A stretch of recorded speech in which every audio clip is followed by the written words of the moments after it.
I didn't know it yet, but the candlelit dinner was a funeral. The room smelled of garlic, rosemary, and Pinot Noir.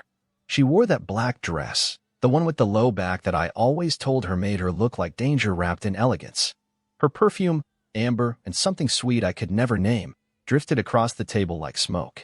I poured the wine, she smiled, and something in her eyes didn't match it. Something rehearsed, calculated. We'd been married 12 years. No major scandals. No infidelities. At least, none I was aware of. We fought, sure, but they were routine marital scuffles. Whose turn it was to do the dishes? Who forgot to RSVP to her mother's dinner? Nothing that would warrant the words that came next. I want to try something, she said, swirling the wine in her glass. Something? I echoed. A new stage. For us. For me. Her fingers were tapping against the stem. I knew that tick. Nerves masked as poise. She took a breath, and then it landed. I want to open the marriage. I sat back like she'd just slapped me. Open. I repeated. As in, what? You see other people? Yes, she said, too quickly. But you can too. Of course. It's not one-sided. It's about growth. About personal evolution. Personal evolution. She said it like she'd swallowed a TED Talk. I nodded, but my insides were hollowing out. I looked at her, the woman I'd built a life with, and saw someone I didn't recognize. Her eyes didn't soften. She didn't reach for my hand. She didn't even ask what I thought, because she already knew that I'd sit there like a stunned idiot and nod. And that's exactly what I did. After dinner, we loaded the dishwasher in silence. She kissed me on the cheek before heading upstairs. Said she had a work call in the morning and needed sleep. I stayed downstairs with the last of the wine. The bottle looked empty, but I kept tilting it, chasing drops like they were answers. Later, lying in bed beside her, her back to me, her breathing steady, I stared at the ceiling and counted cracks in the paint. I couldn't sleep. Couldn't even close my eyes.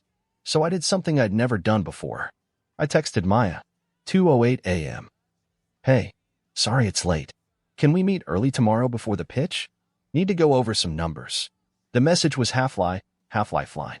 I wasn't thinking about numbers. I was thinking about how my wife, had just told me she wanted to fuck other people in the name of growth. Maya replied 2 minutes later.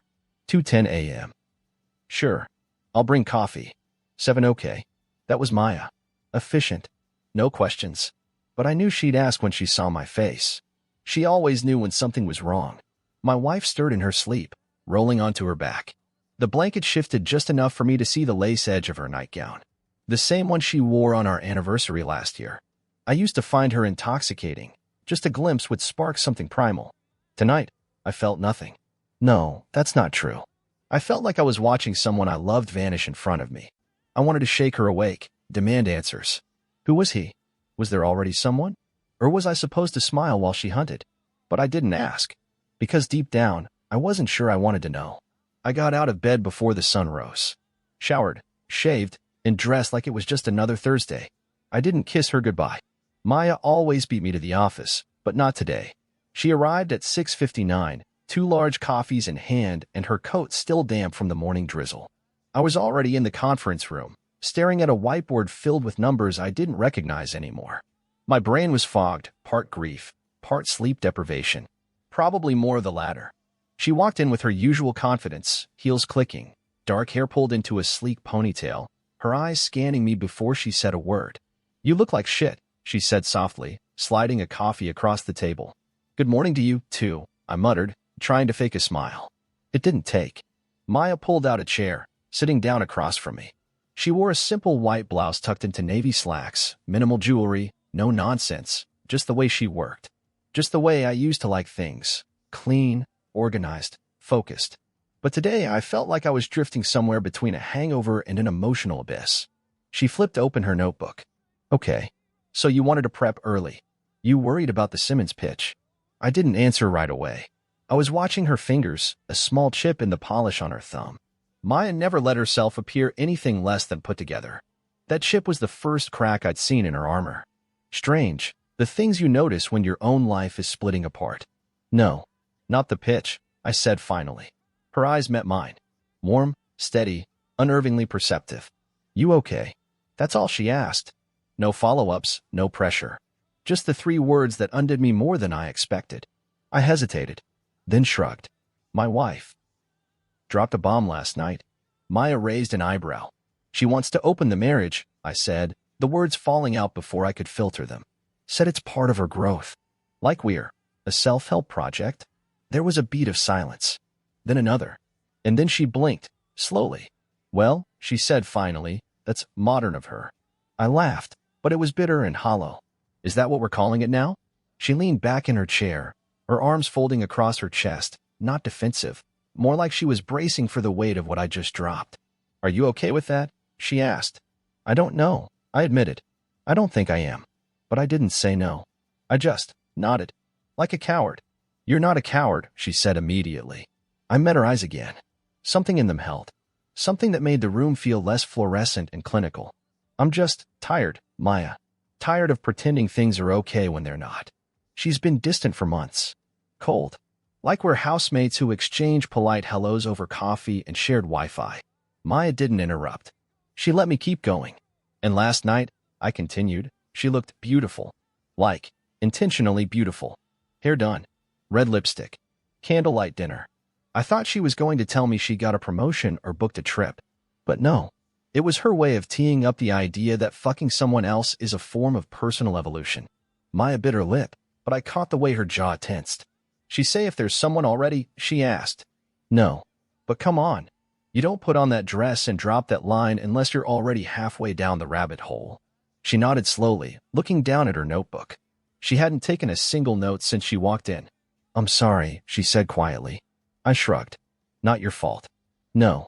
But still, she said, and then her tone softened. You didn't deserve that. I let the words hang. She meant them. I could feel it. And for a moment, something in my chest loosened. Just a bit. There was a long pause. We both sipped our coffee. Outside the glass walls of the conference room, the rest of the office began to wake up. Phones ringing. People laughing. Like the world hadn't shifted. Maya broke the silence again. Do you want to talk more about it? Later? After the pitch? I looked at her. Really looked. Her lips were faintly pink from her coffee. There was something easy and kind in her face that I hadn't seen in anyone lately. Maybe ever. Yeah, I said. I like that. The rest of the morning passed in blurs, slides, numbers, client bios. We went through the motions like professionals, and no one would have guessed that just hours ago, I was unraveling in front of her. But the connection lingered. And when our hands brushed as we reached for the same marker, neither of us pulled away right away. She wore heels. That's the first thing I noticed as she stepped into the hallway, her perfume arriving half a second before she did. Leather and jasmine. Maybe. She never wore jasmine. At least not for me. You look nice, I said, standing there with a glass of scotch in hand, pretending to scroll through an email on my phone. She gave a tight smile. Thanks. The black dress was short. Not slutty, but shorter than anything she'd worn in years. Thigh skimming. Skin shimmering just enough to say yes, I planned this. The kind of outfit you wear for someone you want to impress. Someone new. You going far? I asked.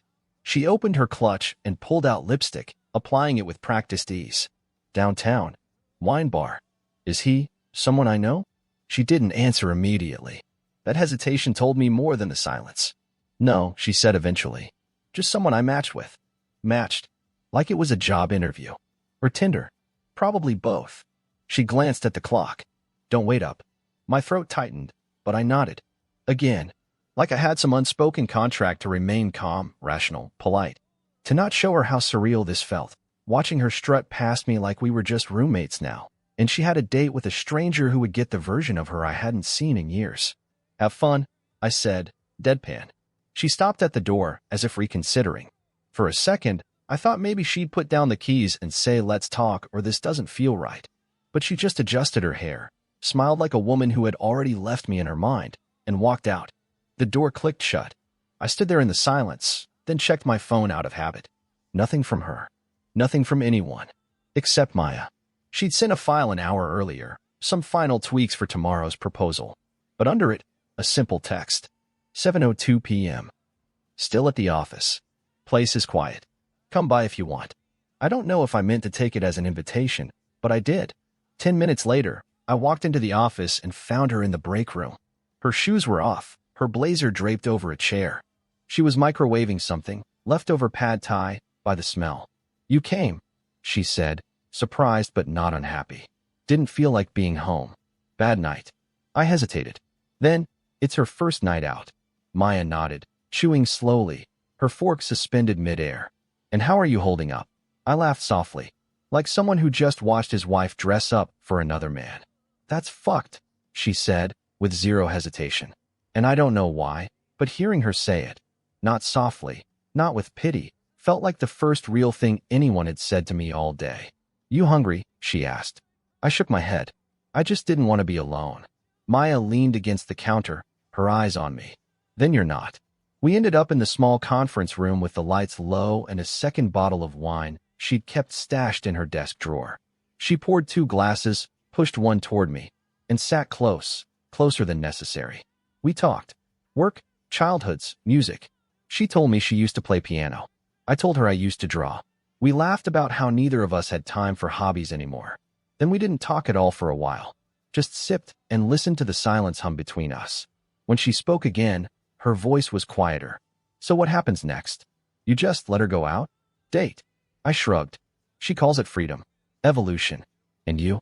I don't know. I feel like I'm being asked to stand still while she becomes someone new.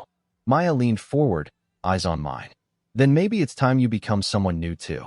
The words hit harder than she knew. We didn't kiss. Not yet. But something shifted in that moment. A thread tightened. A gravity started to pull. When I got up to leave, she walked me to the elevator. You gonna be okay? She asked. I'll manage. The elevator doors opened. I stepped in. But right before they closed, I looked at her again, and she looked back with something warm and heavy in her gaze. You ever stay late just because you needed someone to stay with you? I asked. She gave a small smile. All the time. When I got home, it was past midnight. The lights were off. Her shoes were at the door. I walked into the bedroom.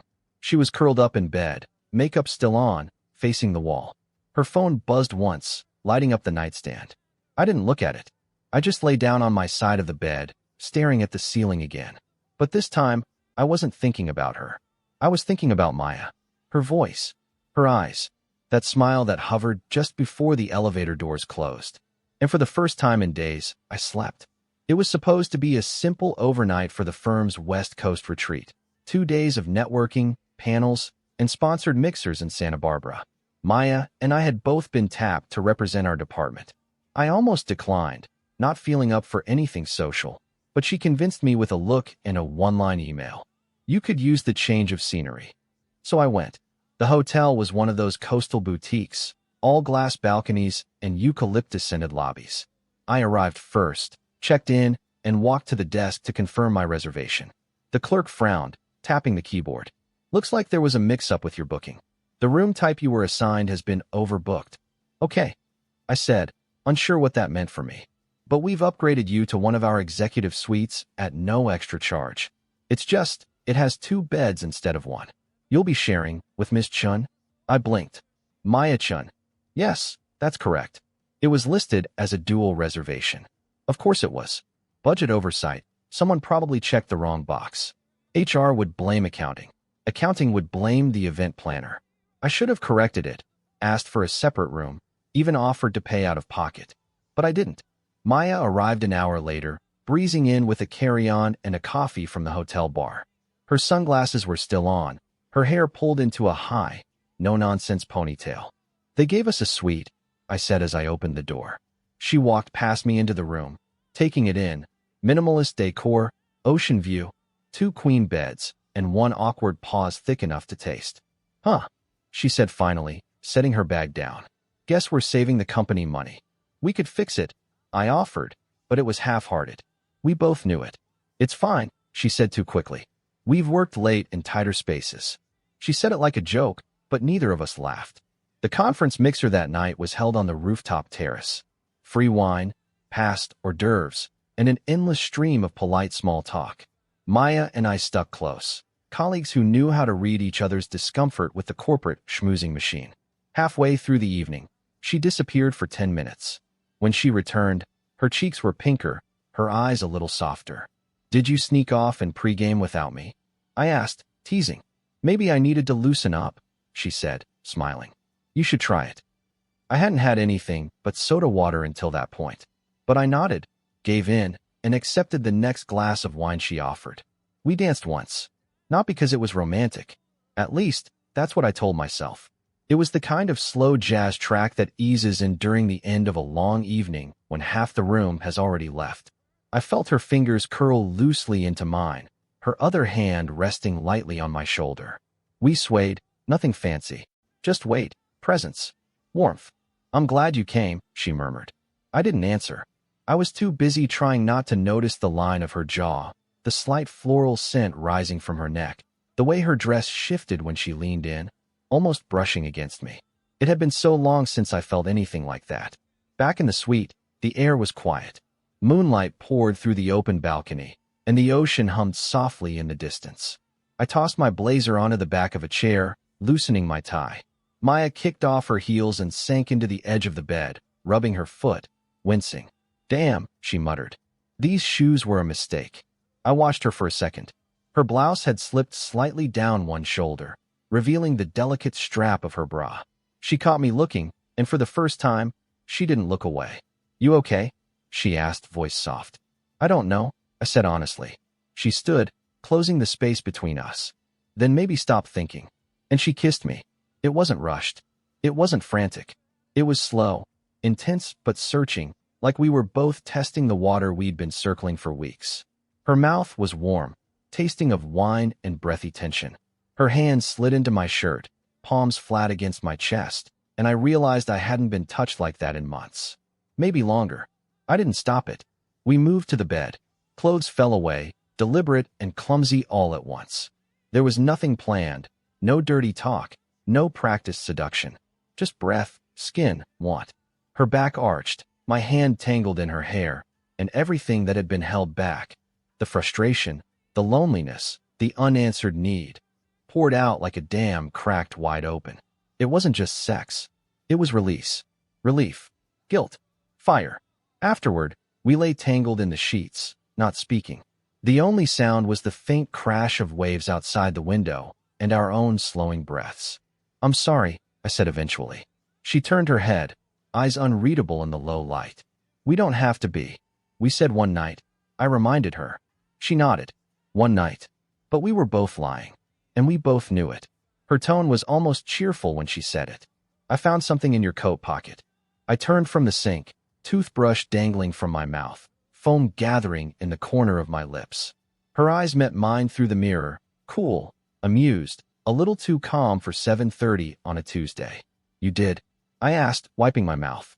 She held up the earring between two fingers, gold hoop, small, tasteful. Maya's. I'd forgotten it had fallen there when she'd unfastened it in that hotel suite, when her laughter had echoed against the bathroom tile as I kissed her shoulder from behind. "It's not mine," she said, almost lighthearted. "And I don't think it's Ellie's." My chest tightened, but I said nothing. She placed it gently on the counter next to my razor, like it was some delicate artifact. "Evidence, but not a weapon." "Not yet." "I wasn't snooping," she added. "I was just looking for the dry cleaning ticket." I nodded. "Thanks for leaving it out." She paused, watching me, waiting. "Anything you want to say?" she asked. I studied her reflection. Hair tied back, flawless skin, wearing that robe she only put on when she wanted to appear unbothered. But her eyes betrayed her. There was something sharp under the calm, like she was daring me to lie. "No," I said finally. "Okay." She smiled. "So we're both exploring. That's good, right?" There was a sting in her voice. Polite, professional poison. She walked out of the bathroom before I could answer. I didn't see Maya for the next 2 days. Not at work, not on Zoom.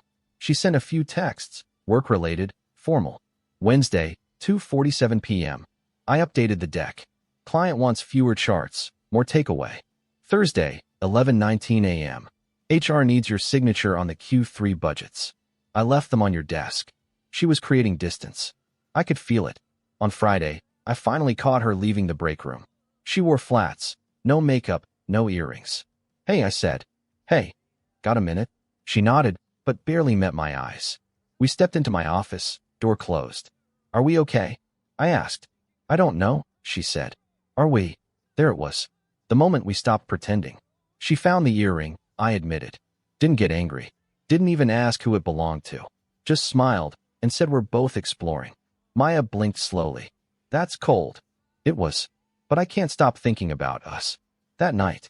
It was a mistake, she said softly. Was it? I mean, yes. But also, no. We were quiet for a long time. I wasn't expecting this, she admitted. Any of this. Neither was I. She nodded, then finally looked at me. Really looked.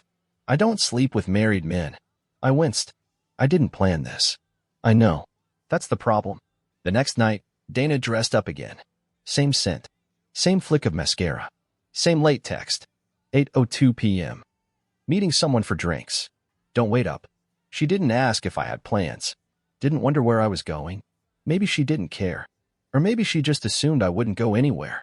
That I'd stay home, alone, pretending to be okay with this version of marriage she convinced herself was growth. But this time, I didn't stay home. I drove to the office. Not for work. Not for anything clear. I just couldn't sit in that house again. When I reached the building, Maya's car was already in the garage. My pulse kicked. I found her upstairs, in the dim quiet of the common area, staring at her laptop with tired eyes. Hey, I said. She didn't look surprised. Couldn't sleep either? Not really. She gestured toward the second chair. Sit. I did. We didn't talk at first. Just sat there in the blue glow of her screen, breathing the same space. It felt intimate in a way the hotel never did.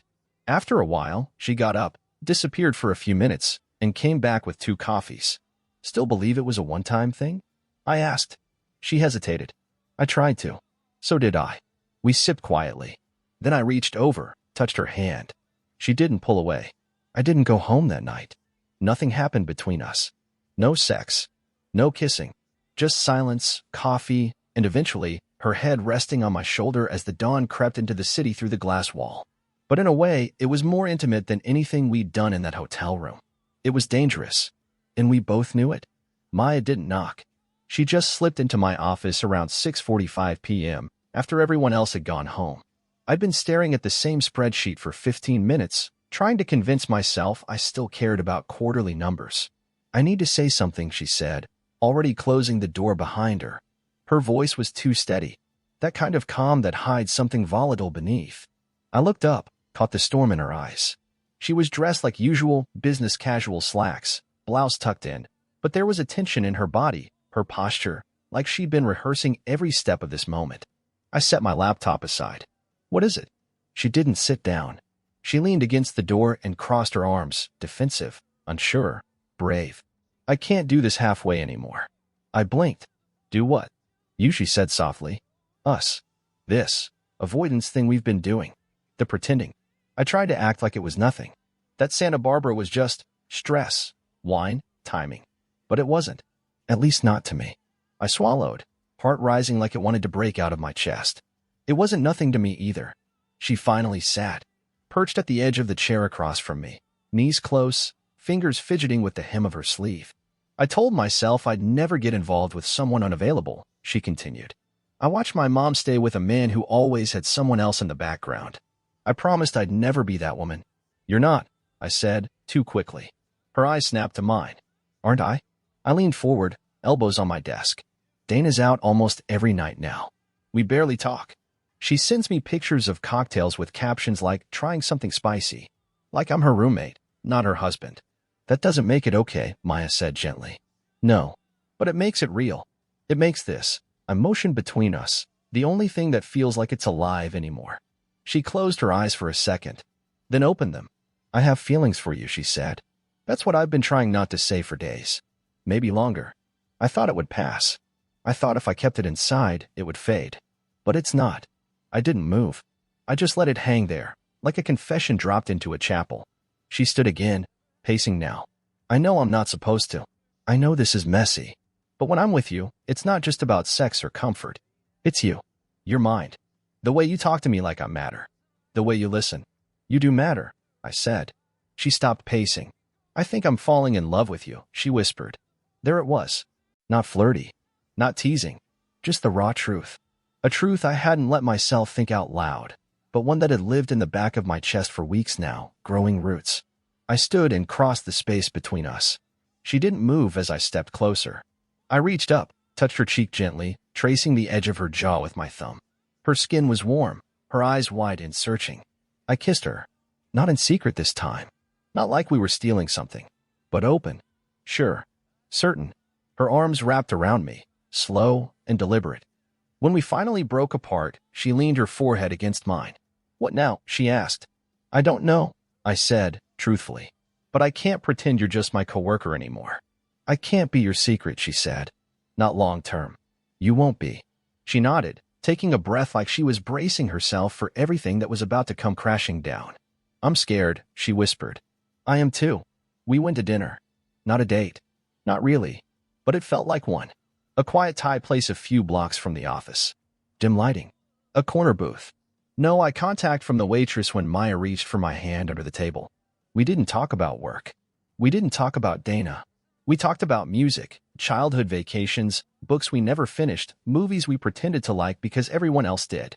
It was easy. And in that easiness was something terrifyingly permanent. When we stepped outside, the evening air was cool and crisp, the city buzzing with a low, electric hum. I kissed her again on the sidewalk, under the pale orange glow of a street lamp. No secrets. No guilt. Just her. Just me. For a second, I didn't care who saw. When I got home, Dana was already in bed, phone in hand, scrolling Instagram. She didn't look up as I walked in. Out late, she asked, her tone neutral. Dinner. With. I didn't answer. I just undressed slowly, folded my clothes, and slipped into bed beside her. She turned the other way.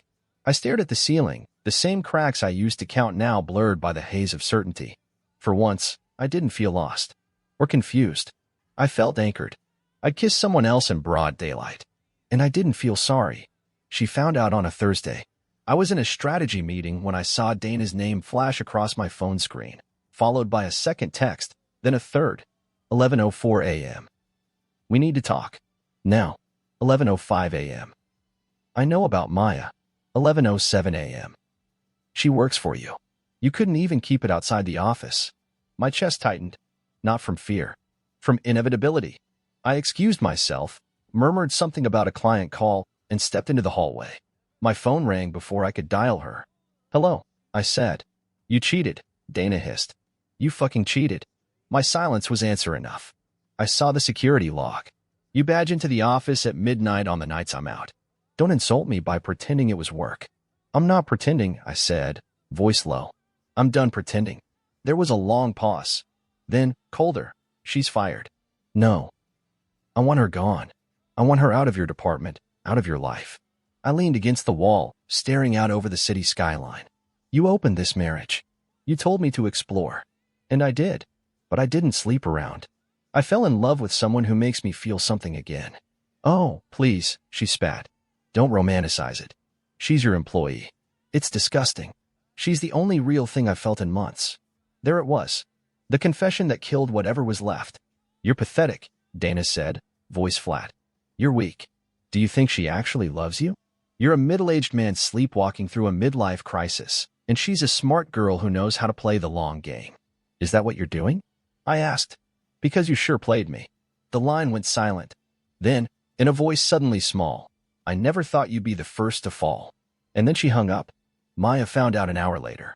She came to my office, eyes wide, cheeks flushed. She called HR. My stomach dropped. What? Said I was engaging in an unethical relationship with my supervisor. She wants me terminated. Said she'd take it public. Jesus. I stood, pacing. They'll investigate, of course. But you haven't violated any policies.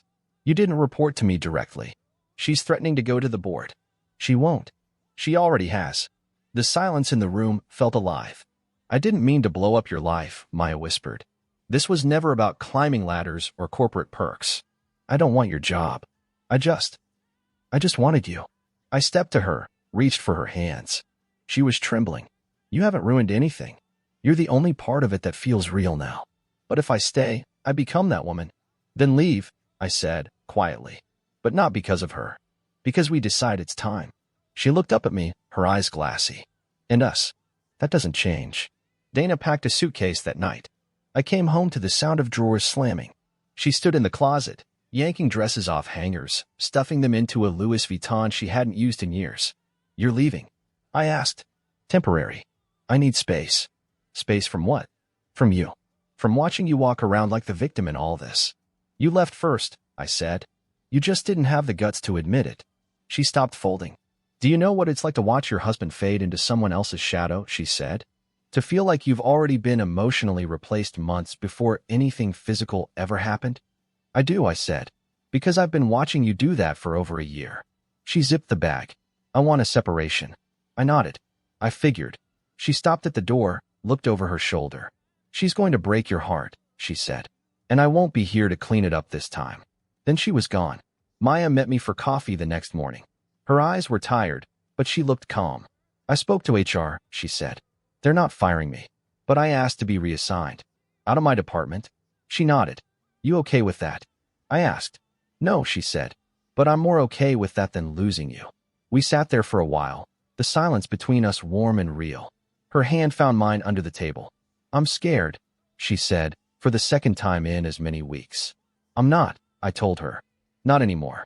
The papers came in a manila envelope, thick and impersonal. Dana had always been meticulous. The filing was no different. The forms were organized, flagged with sticky notes, signed where necessary. Attached was a handwritten letter. Let's keep this civil. Civility. That was her final offer, I guess. Friends started calling. Well, some of them. Others just stopped. The ones we'd vacationed with, hosted wine nights for, sent holiday cards to. They chose sides like this was some suburban custody war. Half stayed neutral, the other half disappeared. Apparently, open marriage sounded trendy, until you're the one who ends up on the losing end of it. Maya kept her distance during the early days of the divorce. We texted. We had lunch. But there was space, carefully measured, painfully respectful. I don't want to be the reason you resent anything later, she said. You're the reason I'm sane, I answered. But she didn't come over. Not yet. Then one night, Dana showed up. I was on the couch, pizza box open, TV flickering light across an otherwise dark living room. The knock was soft. When I opened the door, she stood there in a long coat.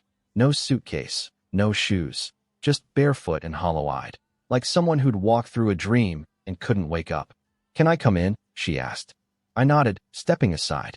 She walked in slowly, like the walls were foreign to her now.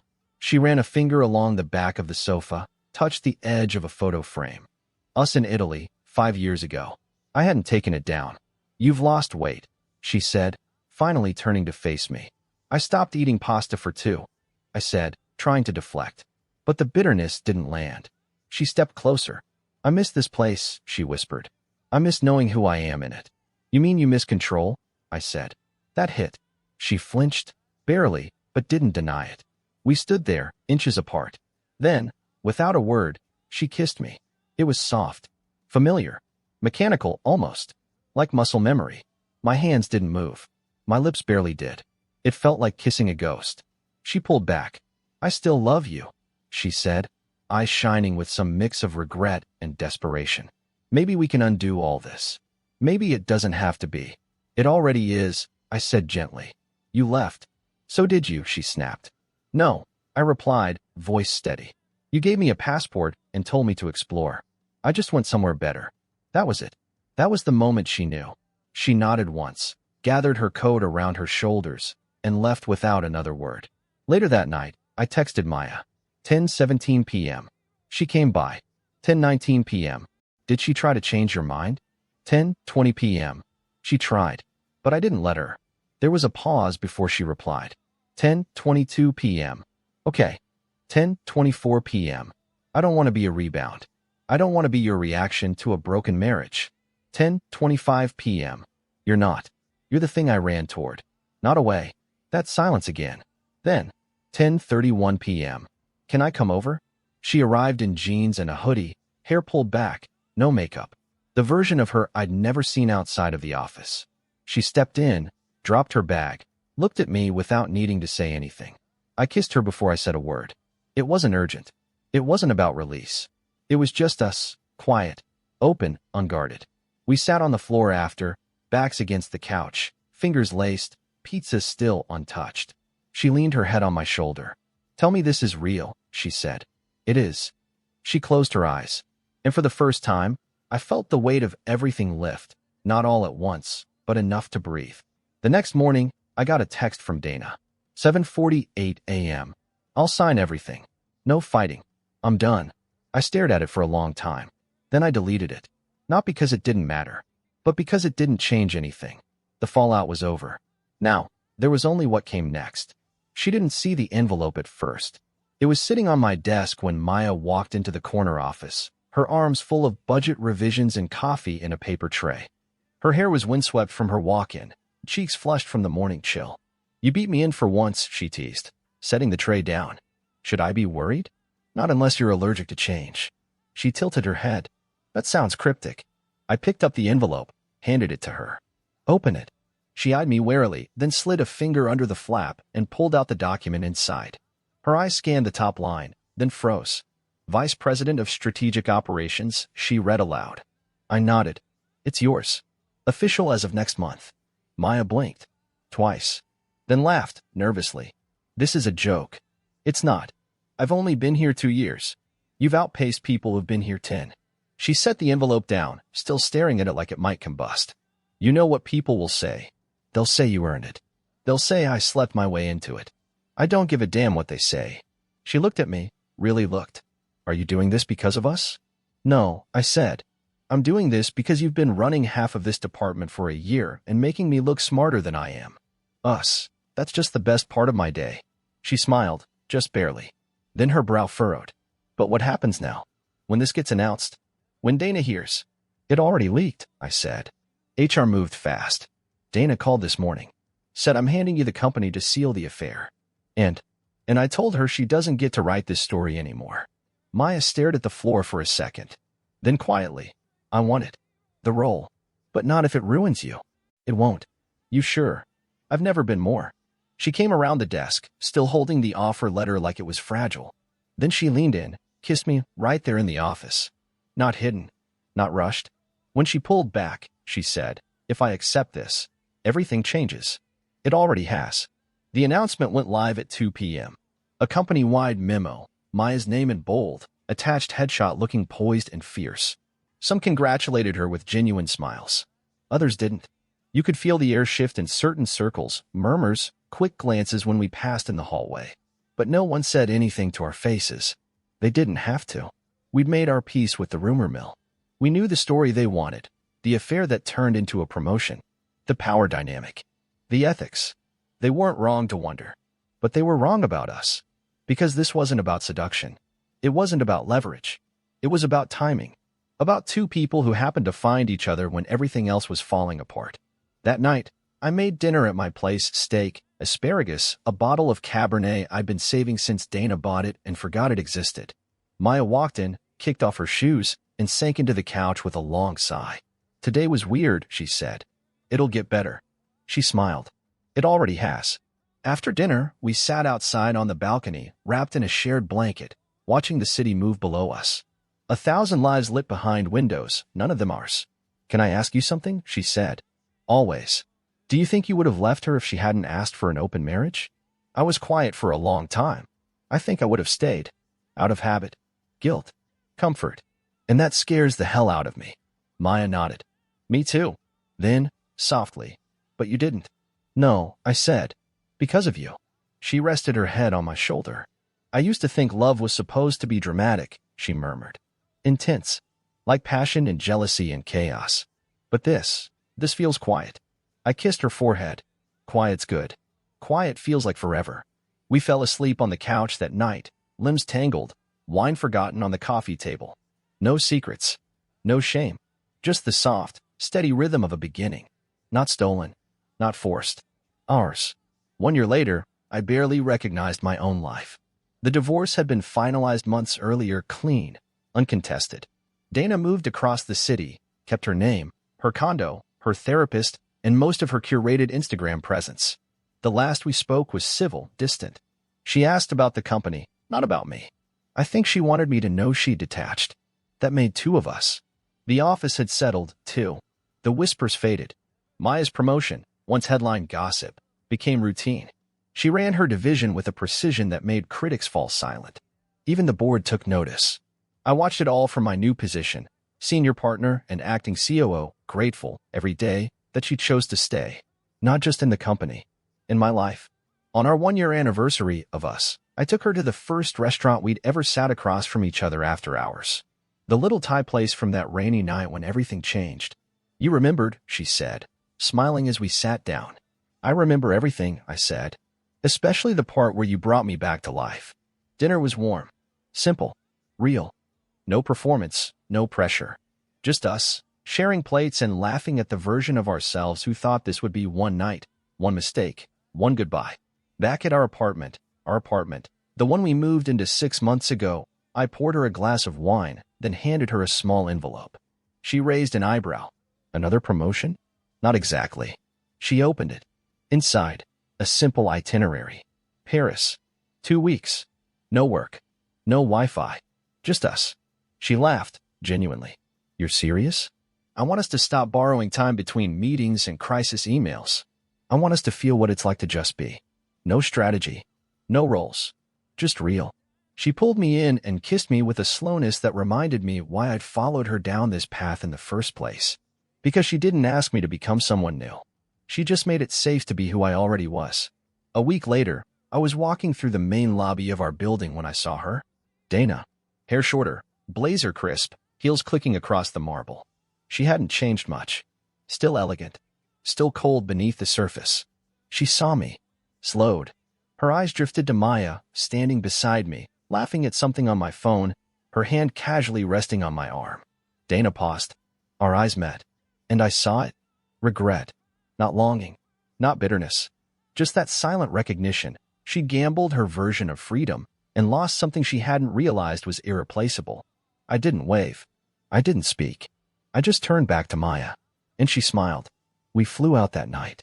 In Paris, I watched her walk barefoot across the balcony of our hotel room, sipping espresso in a linen shirt that fell off one shoulder, sunlight painting her skin gold. She turned toward me and asked, Are you happy? I didn't answer right away. I just walked to her, kissed her gently, and wrapped my arms around her waist. Yes, I said. More than I thought was possible. People say love is about timing. I used to think that meant getting lucky.